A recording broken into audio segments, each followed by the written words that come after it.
Yeah, psycho.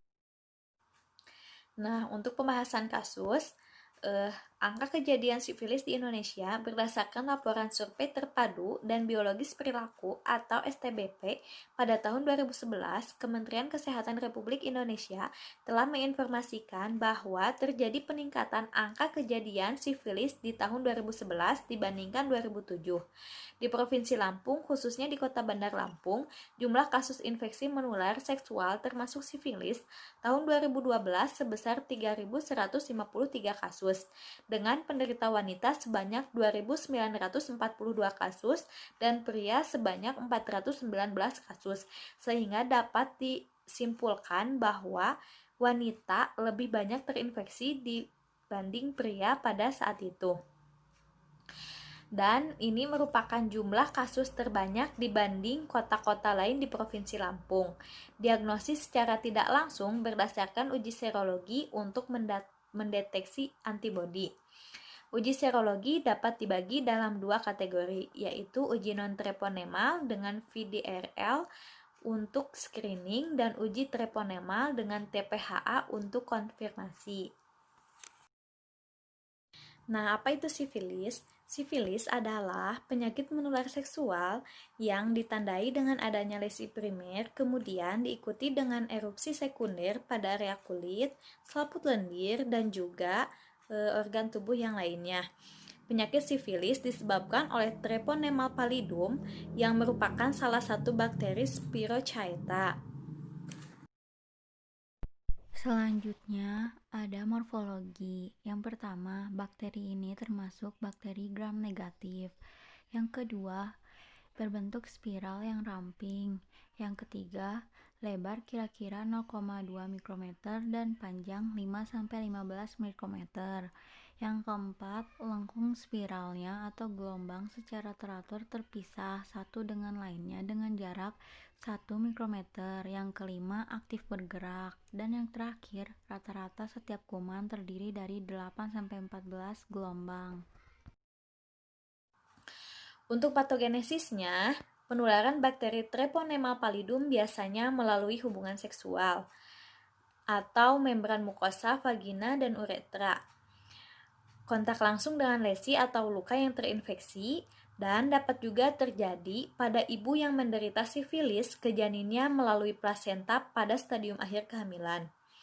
Treponema pallidum masuk dengan cepat melalui membran mukosa yang utuh dan kulit yang lecet, kemudian ke dalam kelenjar getah bening, dan masuk ke aliran darah, kemudian menyebar ke seluruh organ tubuh. Bergerak masuk ke ruang intersisial jaringan dengan cara gerakan corkscrew atau seperti membuka tutup botol.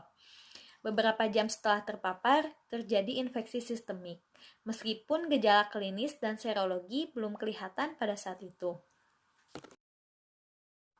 Nah, kemudian darah pasien yang baru terkena sifilis ataupun yang masih dalam masa inkubasi bersifat infeksius.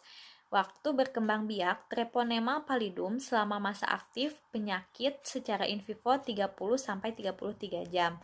Lesi primer muncul di tempat kuman pertama kali masuk. Biasanya bertahan selama 4-6 minggu dan kemudian sembuh secara spontan. Pada tempat masuknya, kuman mengadakan multifikasi, dan tubuh akan bereaksi dengan timbul infiltrat yang terdiri atas limfosit, makrofag, dan sel plasma yang secara klinis dapat dilihat sebagai papul. Kemudian, reaksi radang tersebut tidak hanya terbatas di tempat masuknya kuman, tetapi juga di daerah perivaskuler atau Treponema pallidum berada di antara endotel kapiler dan sekitar jaringan. Hal ini mengakibatkan hipertrofi endotel yang dapat menimbulkan obliterasi lumen kapiler. Kerusakan vaskular ini mengakibatkan aliran darah pada daerah palpula tersebut berkurang, sehingga terjadi erosi atau ulkus, dan keadaan ini disebut kanker. Treponema pallidum tidak dapat menular melalui benda mati seperti bangku, tempat duduk toilet, handuk, gelas, atau benda-benda lain yang bekas digunakan atau dipakai oleh pengidap. karena pengaruh suhu dan rentang pH. Suhu yang cocok untuk organisme ini adalah 30-37 derajat Celcius dan rentang pH-nya yaitu 7,2 sampai 7,4. Untuk manifestasi klinisnya, sifilis dibagi menjadi 4 stadium. Yang pertama ada sifilis primer, di mana fase awalnya itu biasanya timbul 2-4 minggu. Bakteri Treponema pallidum dapat masuk ke dalam selaput lendir atau kulit yang mengalami lesi atau mikolesis secara langsung. Nah, lesi awal sifilis ini berupa papul yang muncul di daerah genitalia kisaran 3 minggu setelah kontak seksual. Nah, selanjutnya papul membesar dengan ukuran 0,5 sampai 1,5 cm. Ulkus sifilis yang khas berupa bulat, diameternya 1-2 cm. Tidak nyeri, dasar ulkus bersih, tidak ada eksudat. Teraba indurasi, soliter tetapi dapat juga multiple. Nah, di sini ada gambar dari sifilis primer. Yang kedua ada sifilis sekunder, di mana munculnya itu setelah 6-8 minggu sejak sifilis primer. Nah, lama sifilis sekunder ini dapat sampai 9 bulan. Gejala dari sifilis sekunder ini berupa gejala ringan seperti anoreksia, turunnya berat badan, malase, nyeri kepala, dan demam yang tidak tinggi. Nah, gejala ringan ini akan timbul beberapa minggu atau bulan. Jadi, sifilis sekunder ini merupakan kelanjutan dari sifilis primer. Lanjutan dari sifilis sekunder ini, manifestasi klinisnya berupa berbagai ruam pada kulit, selaput lendir, dan organ tubuh. Lesi kulit biasanya simetris, dapat berupa makula, papula, folikulitis, papulosquamusa, dan pustul. Jarang disertai keluhan gatal. Lesi dapat ditemukan di trunkus dan ekstremitas, termasuk telapak tangan dan kaki. Papul biasanya merah atau coklat kemerahan. Diskret, diameternya 0,5-2 cm. Umumnya bersekuama tetapi kadang licin. Lesi vesikobulosa dapat ditemukan pada sifilis kongenital. Yang ketiga, ada sifilis laten, di mana periode hilangnya gejala klinis sifilis sekunder sampai diberikan terapi atau gejala klinik tersier muncul. Sifilis laten terbagi menjadi dini dan lanjut dengan batasan waktu kisaran 1 tahun. Jadi dari sifilis laten dini ke sifilis laten lanjut itu batasannya hampir 1 tahun. Pembagian berdasarkan waktu relaps infeksi mukokutaneus secara spontan pada pasien yang tidak diobati. Dalam perjalanan penyakit sifilis akan melalui tingkat laten selama bertahun-tahun atau seumur hidup, tetapi bukan berarti penyakit akan berhenti pada tingkat ini, sebab dapat berjalan menjadi sifilis tersier karena sifilis laten ini merupakan kelanjutan dari sifilis sekunder yang tidak diobati. Yang keempat ada sifilis tersier, di mana munculnya itu sekitar 3-15 tahun setelah infeksi awal. Nah, ini dikarenakan sifilisnya itu tidak diobati.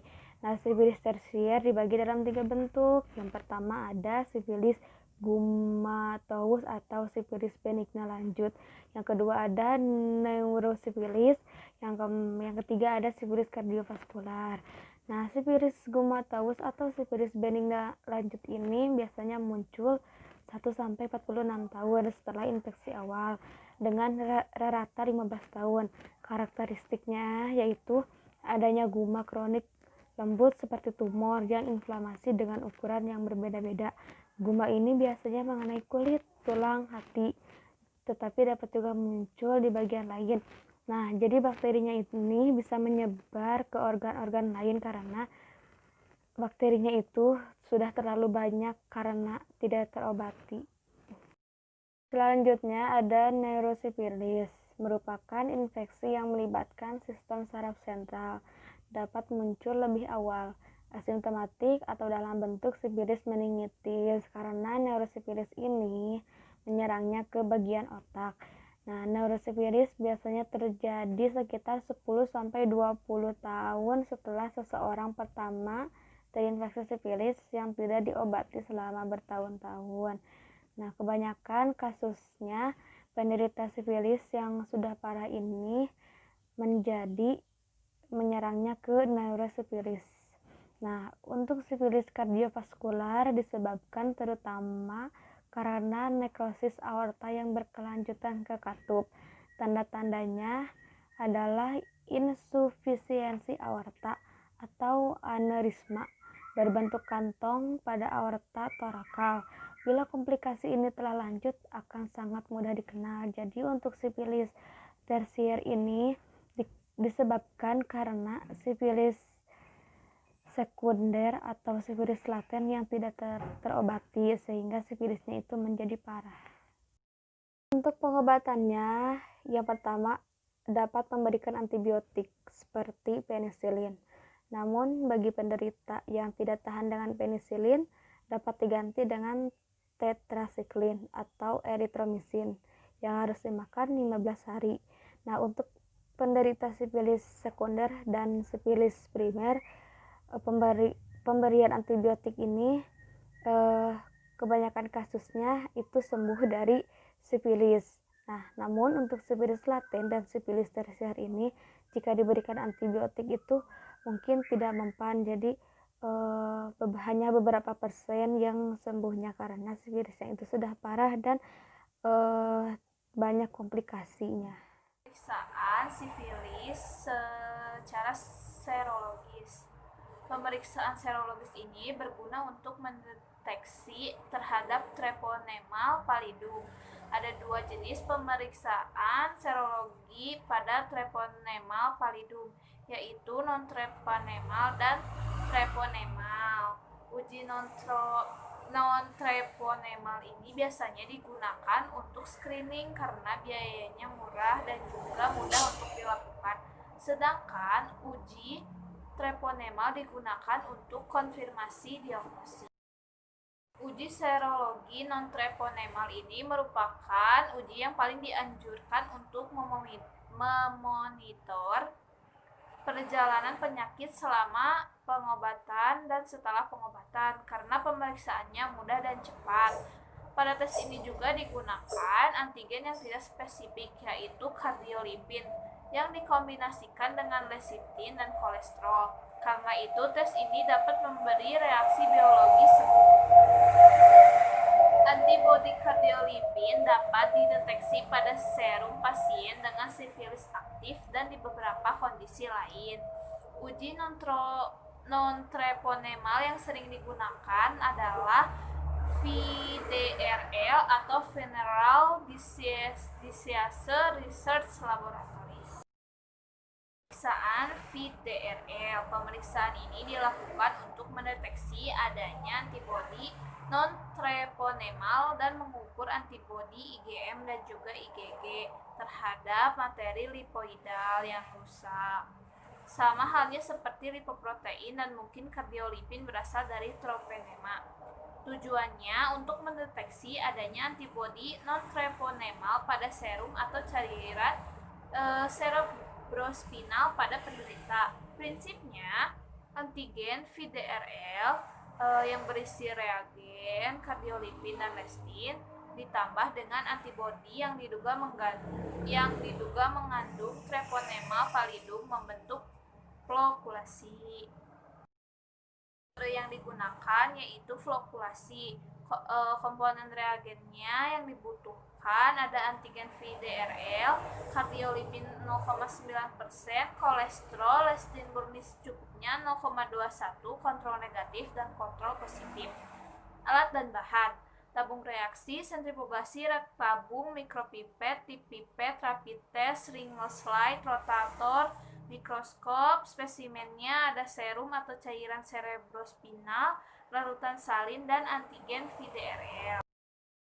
Yang pertama yaitu praanalitik. Yang pertama, sampel darah ini disentrifugasi 1200 sampai 1500 rpm selama 10 menit sampai terbentuk elemen sedimen sel. Yang kedua, serum dipindahkan ke tabung yang bersih, kering, dan telah dibeli label. Yang ketiga, serum siap diperiksa.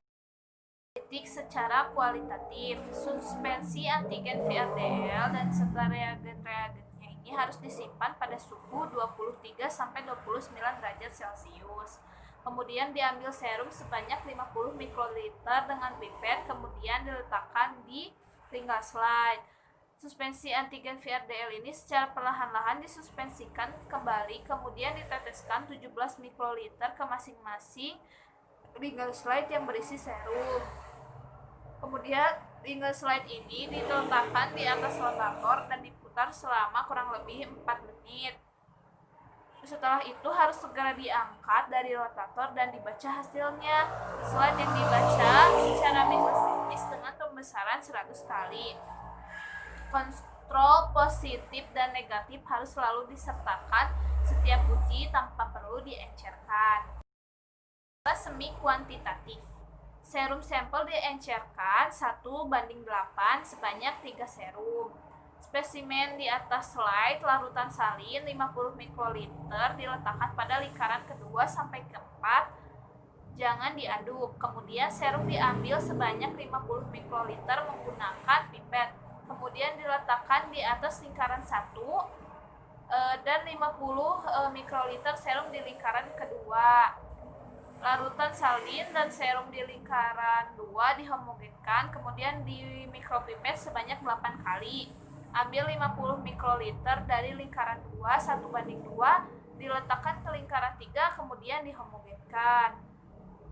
Ambil 50 mikroliter dari lingkaran 3, diletakkan ke lingkaran 4, dihomogenkan. Ambil 50 mikroliter dari lingkaran 4 dan dibuang. Jadi pengenceran ini biasanya kita juga udah lakuin. Kalau nggak kebayang, di situ ada gambarnya. Selanjutnya, suspensi antigen diteteskan sebanyak 17 kali pada setiap lingkaran. Letakkan slide di atas rotator, putar selama 4 menit. Setelah pemusingan atau diputar, slide harus langsung dibaca. Jika hasil pengenceran reaktif 1:8, lanjutkan pemeriksaan. Yang pertama, 0,1 ml serum ini ditambahkan 0,7 ml larutan salin 0,9%, kemudian dihomogenkan di dalam tabung reaksi. Pengenceran 1:8. 50 mikroliter larutan salin diletakkan di atas slide lingkaran 2, 3, dan 4. Ambil 50 mikroliter dari larutan pengenceran 1:8, letakkan ke lingkaran 1 dan lingkaran 2. Lakukan proses pengenceran mulai dari lingkaran 2 mengacu pada keterangan nomor 5 dan 10. Periksa dengan segera menggunakan mikroskop pembesaran 100 kali, sama seperti pemeriksaan secara kualitatif. Laporkan hasil dengan pengenceran tertinggi, memberikan hasil reaktif, bukan reaktif lemah. Yang pertama, secara kualitatif. Jika tidak ada gumpalan atau sedikit butiran, berarti tidak reaktif. Dan jika gumpalan kecil, berarti reaktif lemah. Dan yang terakhir, jika gumpalan medium atau besar, berarti reaktif, seperti gambar yang ada pada di samping. Secara semi kuantitatif. Jadi serum yang reaktif itu diencerkan kembali pada pengenceran 1:2, 1:4, 1:8, 1:16, dan 1:32. Yang pertama, reaktif, tidak diencerkan kembali atau artinya 1 kali pengenceran. Dan yang kedua itu ada reaktif 1:2 pengenceran atau 2 kali pengenceran. Dan yang ketiga, reaktif 1:4 pengenceran atau 4 kali pengenceran. Dan yang selanjutnya reaktif 1:8 pengenceran atau 8 kali pengenceran. Dan yang selanjutnya lagi reaktif 1:16 pengenceran atau 16 kali pengenceran. Dan yang terakhir, reaktif lemah berarti tidak dilakukan lagi pengenceran. Selanjutnya ada faktor-faktor yang mempengaruhi hasil VDRL. Yang pertama, kurang memperhatikan kecepatan rotator yang akan mempengaruhi terbentuknya flokulan. Yang kedua, ketepatan volume pemepetan sampel dan reagen perlu diperhatikan untuk memperoleh jumlah volume yang sesuai. Yang ketiga, sampel disimpan terlalu lama sehingga akan menimbulkan negatif palsu. Yang keempat, kurang teliti dalam mengamati terbentuknya flokulan. Yang kelima, faktor eksternal seperti suhu, bentuk kompleks, dan getaran yang akan mempengaruhi terbentuknya flokulan. Lalu ada kelebihan dan kekurangannya. Yang pertama, pemeriksaannya mudah, cepat, dan tidak mahal. Yang kedua, sangat baik untuk uji screening. Yang ketiga, sensitivitas 100% dan spesifisitas 98%. Lalu ada kekurangannya, yaitu tidak spesifik untuk treponema. Lalu ada uji serologi treponema. Tes treponema adalah tes yang menunjukkan antibodi anti-treponema dengan menggunakan treponema pallidum sebagai antigen. Uji treponema yang sering digunakan adalah TPHA atau Treponema Pallidum Hemagglutination Assay. Pemeriksaan TPHA. Pemeriksaan ini merupakan tes hemagglutinasi indirect atau pasif. Treponema Pallidum Hemagglutination Assay atau TPHA merupakan suatu pemeriksaan serologi untuk sifilis dan kurang sensitif bila digunakan sebagai screening atau tahap awal sifilis. Manfaat pemeriksaan TPHA sebagai pemeriksaan konfirmasi untuk penyakit sifilis dan mendeteksi respon serologis spesifik untuk Treponema pallidum pada tahap lanjut atau akhir sifilis. Tujuannya untuk mendeteksi adanya antibodi spesifik terhadap Treponema pallidum dalam serum manusia. Dengan prinsip terjadi aglutinasi akibat eritrosit domba yang permukaannya telah dilapisi antigen Treponema pallidum yang direaksikan dengan anti-treponema yang ada dalam serum pasien. Lalu ada metodenya. Metode pemeriksaan TPHA dilakukan dengan metode aglutinasi. Berikut ada komponen reagen. Plasmatek TPHA test kit mengandung R1 test cell, R2 control cell, R3 diluent, R4 kontrol positif, R5 kontrol negatif. Selanjutnya ada alatnya, yaitu mikropipet 190 mikroliter, 10 mikroliter, 25 dan 75 mikroliter. Lalu ada mikroplet dan yellow tip. Bahannya ada dua, yaitu serum dan reagen TPHA. Lalu ada praanalitiknya. Yang pertama, sampel darah disentrifus pada kecepatan 1200 sampai 1500 rpm selama 10 menit dan terbentuk elemen sedimen sel. Yang kedua, serum dipindahkan ke tabung yang bersih, kering, dan telah diberi label. Yang ketiga, serum siap diperiksa. Analitik secara kualitatif. Yang pertama, alat dan bahan disiapkan terlebih dahulu. Yang kedua, setiap komponen kit dan sampel itu dikondisikan pada suhu kamar. Yang ketiga, semua reagen dihomogenkan perlahan. Yang keempat, diluent ditambahkan sebanyak 190 mikroliter dan sampel ditambahkan sebanyak 10 mikroliter pada sumur 1 lalu dihomogenkan. Yang kelima, campurkan pada sumur 1 itu dipipet sebanyak 25 mikroliter dan ditambahkan pada sumur 2 dan 3. 6. Kontrol sel sebanyak 75 mikroliter ditambahkan pada sumur 2 lalu dihomogenkan. Yang ketujuh, T sel sebanyak 75 mikroliter ini ditambahkan pada sumur 3 lalu dihomogenkan. Yang kedelapan, sumur diinkubasi pada suhu ruang selama 45-60 menit. Yang kesembilan, aglutinasi yang terjadi diamati. Yang ke-10, sampel yang menunjukkan hasil aglutinasi positif dilanjutkan ke uji semi kuantitatif dengan catatan kontrol positif dan negatif selalu disertakan dalam setiap uji tanpa perlu diencerkan. Secara semi kuantitatif, yang pertama ini alat dan bahan disiapkan. Yang kedua, setiap komponen kit dan sampel ini dikondisikan pada suhu kamar. Yang ketiga, semua reagen dihomogenkan perlahan. Yang keempat, sumur mikrotitrasi ini disiapkan dan diberi label.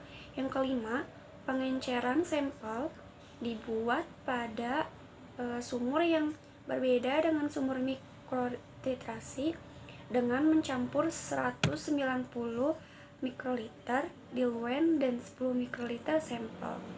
Yang keenam, sumur mikrotitrasi 01 itu dikosongkan. Yang ketujuh, sumur mikrotitrasi 02 8 ditambahkan 25 mikron diluent. Yang kedelapan, pada sumur mikrotitrasi 01 dan 2 itu ditambahkan 25 mikroliter sampel yang telah diencerkan. Yang kesembilan, campurkan pada sumur 2 di pipet 25 mikroliter dan ditambahkan pada sumur 3. Lalu dihomogenkan begitu seterusnya sampai sumur 8. Yang ke-10, campurkan pada sumur 8 di pipet 25 mikroliter dan dibuang. Yang ke-11, kontrol sel itu sebanyak 75 mikroliter ditambahkan pada sumur mikrotitrasi 01 lalu dihomogenkan. Yang ke-12, T sel sebanyak 75 mikroliter ditambahkan pada sumur mikrotitrasi 02-8 lalu dihomogenkan. Yang ke-13, sumur diinkubasi pada suhu ruang selama 45-60 menit. Yang ke-14, aglutinasi yang terjadi dibaca dan ditentukan titernya. Post analitik secara kualitatif, hemaglutinasi positif ditandai dengan adanya bulatan berwarna merah di permukaan sumur. Hasil negatif ini akan terlihat seperti titik berwarna merah di tengah dasar sumur. Selanjutnya ada secara semi kuantitatif. Titernya, pengenceran tertinggi yang masih menunjukkan aglutinasi dijelaskan pada tabel berikut ini. Semakin ke bawah, semakin tinggi pengencerannya. Hasil uji serologi ini yang pertama, non-treponemal positif, treponemal negatif. Kesimpulannya, positif semua uji lapisan non-treponemal. Yang kedua, non-treponemalnya positif, treponemalnya positif juga. Kesimpulannya adalah sipilis yang tidak diobati, sipilis yang lanjut yang pernah diobati. Yang ketiga, non-treponemal negatif, lalu treponemal positif. Nah, sipilis sangat dini yang belum diobati, sipilis ini yang pernah diobati juga. Lalu non-treponemal negatif, treponemal juga negatif.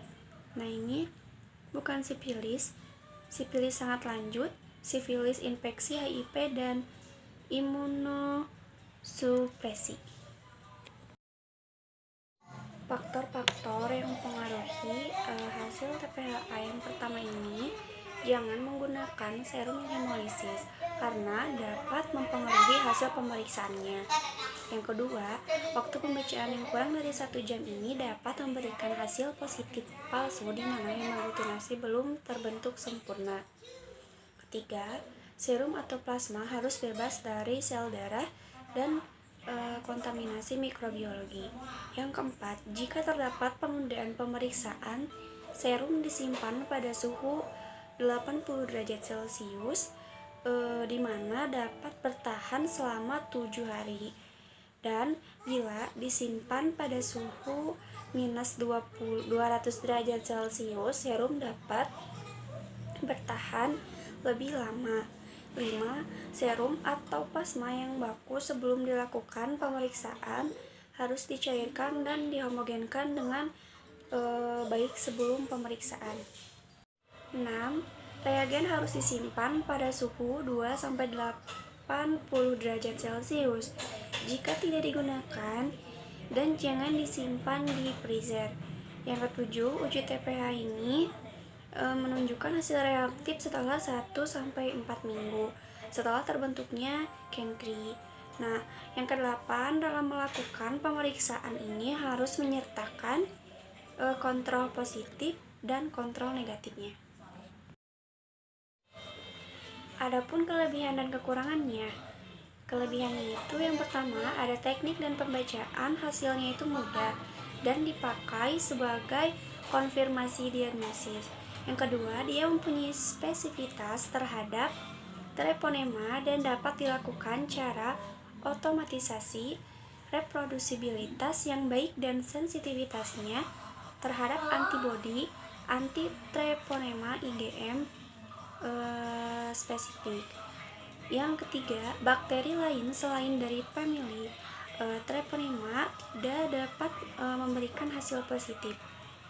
Kekurangannya yang pertama, tidak dapat dipakai untuk menilai hasil terapi karena tetap reaktif dalam waktu yang lama. Yang kedua, harganya juga mahal. Yang ketiga, pengerjaannya ini membutuhkan waktu inkubasi yang lama, hampir 1 jam. Lalu, kurangnya sensitivitas bila digunakan sebagai screening tahapan atau primer. Pada saat pengerjaan diperlukan keterampilan dan ketelitian yang tinggi. Verifikasi dan validasi. Nah, untuk pemeriksaan treponema pallidum ini, uji PDRL sudah termasuk uji verifikasi karena uji PDRL ini tuh hanya dapat mendiagnosis sifilis primer dan sifilis sekunder. Tetapi uji PDRL ini tidak spesifik, maka tidak bisa digunakan untuk uji konfirmasi